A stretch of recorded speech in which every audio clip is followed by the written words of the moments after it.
वीणा पाणी माँ भगवती सरस्वती के श्री चरणों में प्रणाम निवेदित करके गुरुजनों को सादर प्रणाम करते हुए आप सभी जिज्ञासु एवं सुधीजनों को सादर नमस्कार। आज हम कारक प्रकरण के अंतर्गत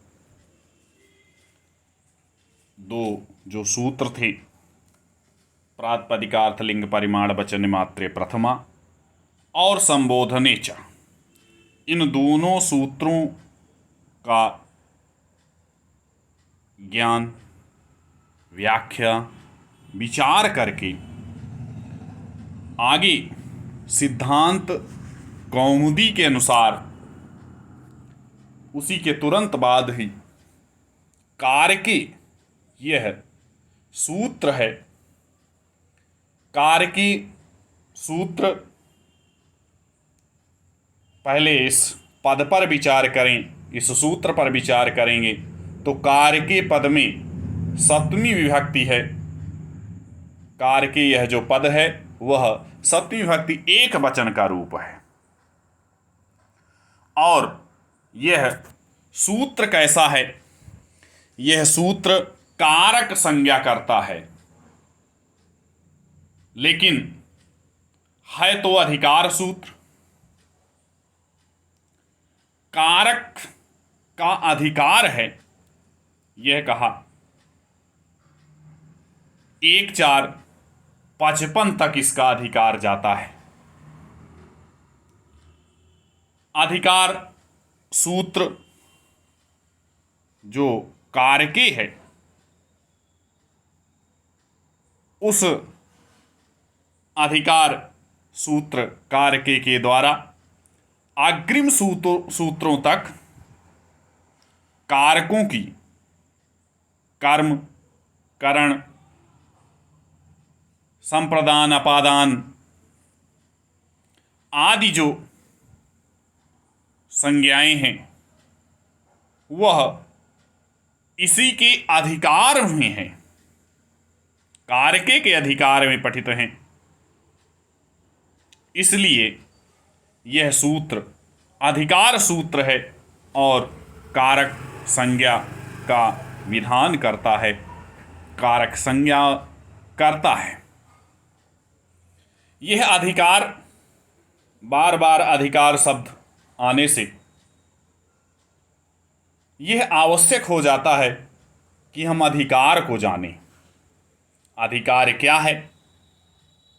तो अधिकार को सामान्यतः फल स्वाम्य, जो फल का स्वामी होता है उसे ही अधिकारी कहा गया है। और अधिकारी ही अधिकार को रखता है। तो अधिकार सूत्र क्या है, इसके विषय में आचार्यों का विचार है। वह यह है, स्वदेशी वाक्यार्थ बोध शून्यत्वे सति परदेशी वाक्यार्थ बोधकत्वम, यह कहा गया। इसका तात्पर्य क्या है? इसका तात्पर्य यह है कि यह सूत्र जो है वह जहाँ पर उच्चरित हो रहा है वहाँ तो यह कुछ नहीं करेगा, वहाँ वाक्यार्थ बोध न करा करके अन्य जो सूत्र हैं उन पे वाक्यार्थ बोध कराता है, उन सूत्रों पे अपनी उपस्थिति दर्ज कराता है, उन सूत्रों के उच्चारण स्थल में अपने आप को दिखाता है। इसके साथ सम्मिलित होकर के पूरे वाक्य का अर्थ ज्ञान कराता है। उसे ही अधिकार सूत्र कहा गया है।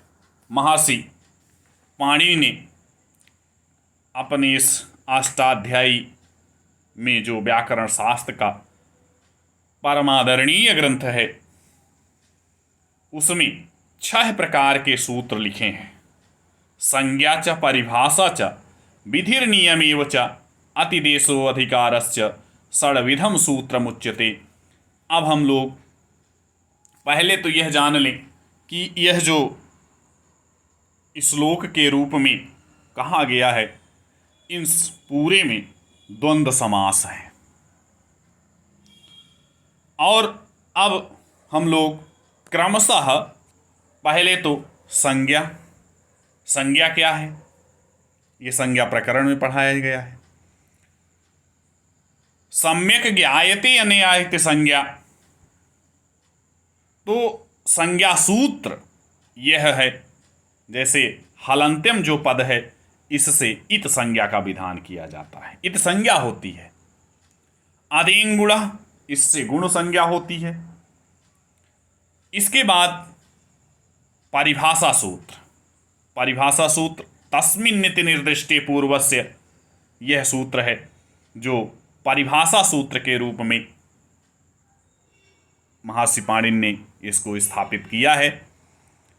जब सुधीभिः उपास्य शुद्धि उपास्य इस पद की में संधि की सिद्धि करते हैं, संधि को स्पष्ट करते हैं, उस समय यह परिभाषा सूत्र अति महत्वपूर्ण हो जाता है। इसके बाद विधि सूत्र है।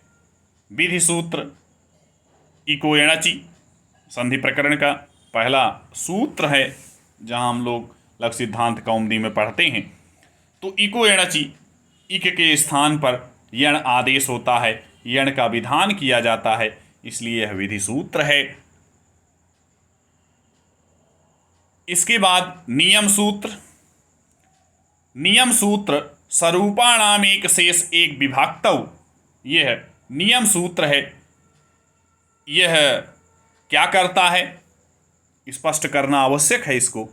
सर्वासु विभक्तिषु, सभी विभक्तियों में, येषां रूपाणि समानानि सन्ति, जिसके रूप समान है, तेषु केवलम एकः शब्दः एव अवशिष्यते, उनमें से केवल एक शब्द ही शेष रहेगा।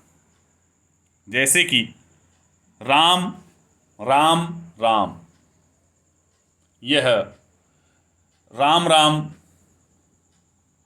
और प्रथमा विभक्ति द्विवचन में बनता है, प्रथमा विभक्ति बहुवचन में राम राम राम 3 बार बसता है। तो यही है जिसमें रूप समान होंगे, उसमें से एक ही शेष बचेगा। इसके लिए स्वरूपाणाम एक शेष एक विभक्तौ, यह कहा गया। यह नियम सूत्र है। इसके बाद अतिदेश सूत्र अंतादिवच्च, यह अतिदेश सूत्र है। ये क्या कहता है, एकः पूर्वपरयोः अस्मिन् अधिकारे उक्तः एकादेशः पूर्व शब्दस्य अंतिम वर्णवत् तथा पर शब्दस्य आदि वर्णवत्, यह कहा गया। इसके बाद अधिकार सूत्र कारके है। यह तो प्रसिद्ध ही है, जो लोग विभक्ति प्रकरण को पढ़ रहे हैं वह जान रहे हैं। अनभिहिते भी है, उसका भी अधिकार चलता है। तो इस तरह से यह षड्विध सूत्र महर्षि पाणिनि के द्वारा बनाए गए और उनका यथा स्थान प्रयोग किया जाता है। तो इस तरह से कार्य के जो पद है वह अधिकार सूत्र है और अति महत्वपूर्ण सूत्र है विभक्ति प्रकरण का, इसलिए इसको जानना परम आवश्यक हो जाता है। तो इसका ज्ञान विभक्ति प्रकरण को पढ़ने वाले समस्त विद्यार्थियों को करना चाहिए। इसी के साथ यह पूर्ण होता है और इसको पूर्ण करके आप समस्त सुधीजनों जिज्ञासु को सादर नमस्कार करते हैं।